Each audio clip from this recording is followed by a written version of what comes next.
to stay. Welcome back, everybody. You're listening to Gunslingers right here. Oh, no, wait, that's what we go out with. Just tell them who the hell we are. Hey, we're still the Gunslinger Radio Network, Gunslinger Syndicated Radio Network. That's Don't want to forget that. Fun with guns for those of you who just stumbled into this radio station and wondered how on earth did those three loons get on the air. You're listening to the Gunslinger call-in show with no phones. We have one line. We have one line. One hot line. Actually, get this. We have George, the airplane guy, on line 2. Whoa! Everybody grab a hold. Let's see if we can get through. Hold the phones. I mean, George, are you there? Hey, Jeff, how you doing tonight, buddy? Well, you know what? I'm just going to say, okay. It's good to hear from you. That lets everyone know that our phone lines are working, George. What's going on, You George? know, I've researched your phone problem, and I believe you really have to pay the bill. I have to be right there with Sorry you. to tell you that, but yeah.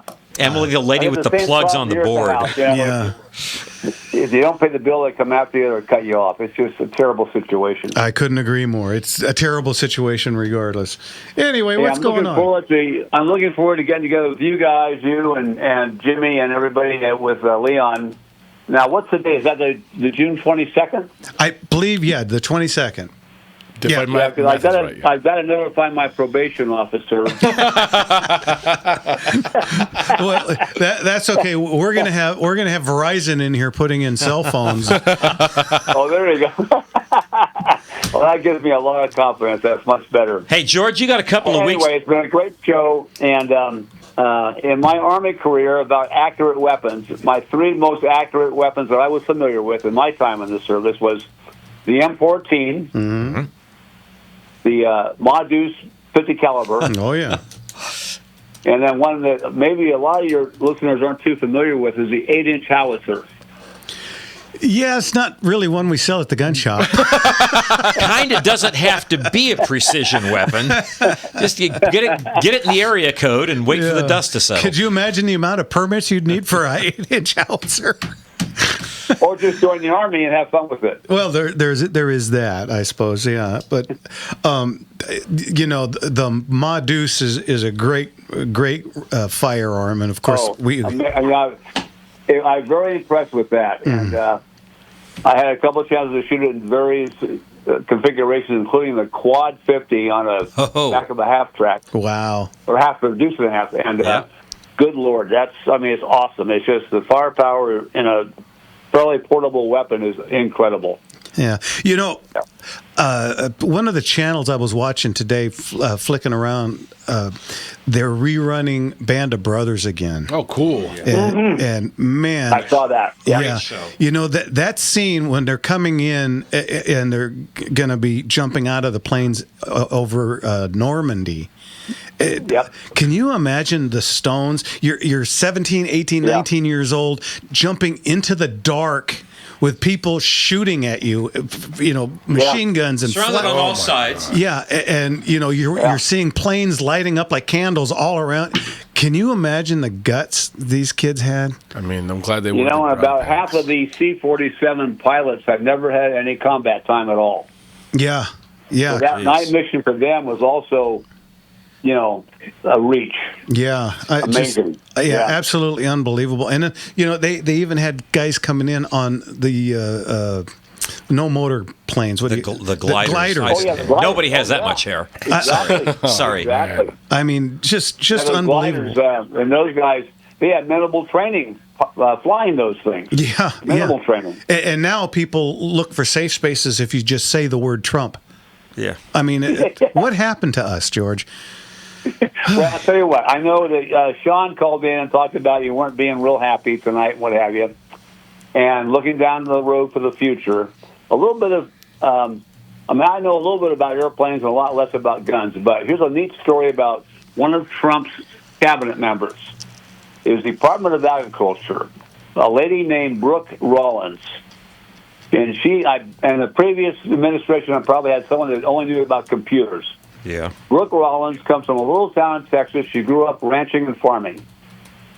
Her great-great-great-grandfather in New England was a gun manufacturer. And when the revolution started Washington asked him if he could provide him with a few guns. And the guy said, well, I do about 10 rifles or 10 guns. There weren't rifles then. Muskets a month. And Washington said, I could take everything you can make. Right. So he pumped the production up to 60 guns a month, gave them to Washington at no charge. Wow. So that's our heritage of our Department of Agriculture gal. Very cool. So there's faith for us, buddy. I mean, that's real America. Patriot from way back. And why do I want to say, and now you know the rest of the story. Hey, George. Thank you, Paul Harvey. Yes, sir. George, I got a question for you for when you come in. You don't have to answer it now. Okay? Which was worse? I'll call my attorney. Which was worse? P-39, Brewster Buffalo, or Bolton Paul Defiant? Yeah, again, don't have to answer it now. Brewster Buffalo was not that good of an airplane. Except it has the highest kill ratio of any fighter in the Second World War. Well, the worst fighter, geez. Well, yeah, you don't have to answer now. We'll cover it. We'll cover it when you come in. All right. Just be ready. Okay, I'll check with my probation officer, and I'll see you on that in a second. All right, George. Thanks for calling in. Love you guys. Take care. Love you. Take care, God George. bless you. Bye-bye. Great hearing from you. Oh, boy. I can't wait. 3 weeks away, we're going to have that guy. A Brewster what? A Brewster Buffalo. It was a mid-war design. It looks like a beer barrel with wings. It was a mid-war design. It was sent out to the Pacific, where it was used largely by the Dutch. It's an early American fighter in the Second World War. It had been a biplane. They just pretty much knocked the top wing off. So that's the technology that you're getting. And then they threw that thing in against things like the Zero. Or the Messerschmitt. Yeah. Or and they were annihilated everywhere they went, except in the hands of Finnish fighter pilots fighting against the Russians. They got a 29-1 kill ratio. And there's a bunch. I'm an av geek, you know that. So we won't get into the details behind that. But look up the Brewster Buffalo. It looks like an airplane that Bugs Bunny would fly. And you're going to go up against an ME-109 with this. Jeez.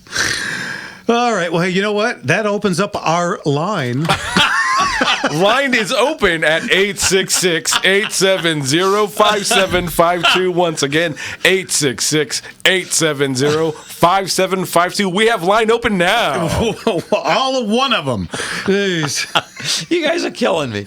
Yeah, and again, you just tie a note to a brick, throw it through the window, we'll answer. Okay, if you'd like to get something in the mail, let me see. The mail goes out tomorrow at noon. Yeah, or just spell it in the sand with some shells. We can decipher that. Remember, too. after that first brick goes through, all the rest of the calls will come in even quicker. So much easier. Tear that sheet into strips. We're on the 5th floor. Good luck. Get an arm, boys. Vita Blue out there somewhere. Good times. Yeah, I tell you what. Along with that, okay. So we've talked about. Going back. Let's bring it back to something that's happening real soon. We were just talking about. Sean called in about the carbine. That Erwin Pedersen that we have in there. Oh yeah. Now Now that's the one that was never approved, right? Yeah, they're very scarce. Very scarce. I mean, they're not like Singer 1911 scarce, but they're very scarce, and this one's in absolutely beautiful condition. It should be. Again, they were never formally issued. Yeah. Because they had some. Again, we've talked about how they farmed out these firearms to like Rockola and Singer sewing machine. I think 9 different manufacturers for the M1 carbine. And not all of them had the same ability to manufacture precise tolerances for their parts. Very true. Well, even the Winchester with the Garand. You know the story on the Garand. Early in World War II, Garands were single heat treated and they were blowing up. The receivers were popping. And Same with the Springfields. yeah, and so the one and only George S. Patton sent a telegram to the president of Winchester saying, if one more of your guns blows up in one of my boys' face, I will personally come over and blow your brains out. Ooh. That was Now, a gentleman. Paraphrasing, but That was a gentleman who, when he said, I'll hang you, they start looking for rope. yeah, he was kind of a no-nonsense kind of guy. So Winchester, That's a great story. Yeah, Winchester pulled them, and they came out with what are now called Win 13s, and these are, I believe, they're double or triple heat treated, and much nicer gun, and quite sought after in today's world. Or a standard Winchester M1 Garand, $1,500, $2,000. If you can find a complete Win 13, you're into the $5,000 to $10,000 range. Wee. So Not bad for a gun that costs, what, $32 to make or something like in its day, yeah, in its day. So they're very cool guns. Very cool. And you know what? They're still a really cool gun.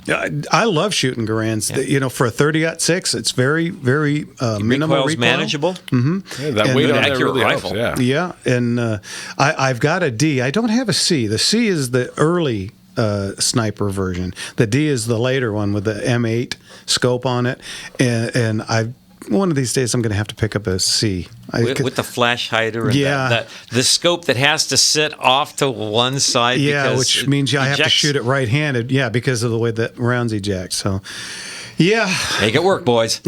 Yeah, so us lefties, we just go with iron Love that sights. thing.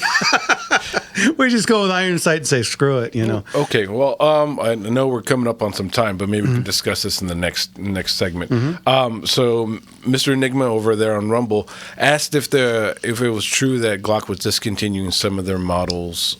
Caliber-wise. I've heard rumbles of that, but I haven't seen it happening. So yet. I just looked it up, and we can throw about this in the next segment. But 40 Smith & Wesson, 45 Gap, and 350. What? No 45 gap? 357 SIG. So these aren't. They're not making 357 SIG anymore? And it looks as if it that was the discontinued. 29, I think. That's the one that they issued to Secret Service for a while. For a while. Great caliber, but stupid expensive. Yeah, Well, and and recoil was unpleasant. Additionally, some models in 9mm, 45 ACP, and 10mm. So they're trimming their market. Well, it sounds like, probably they've slowed down in sales, and 40 cal across the board is down. Yeah. Yeah. There's so many other options that are. yeah. It's kind of dying on the vine. Yeah, 45 gap was the question that was never asked. And 9mm has always been just the way to go. And there's already a lot of firearms that are as good or maybe even a little better. And how many firearms nowadays take Glock 9mm magazines for crying out loud? right? I don't think those are going anywhere. They could make a comfortable living just churning out their magazines. I think you're right. Oh, I hear Donna. All right, you're listening to Gunslingers right here on The Gunslinger Syndicated Radio. and spin the wheel. Give us a call. Try Maybe it you'll out. get through. Who knows? 866-870-5752. All right, we'll be right back. That's your lot in life, Lily.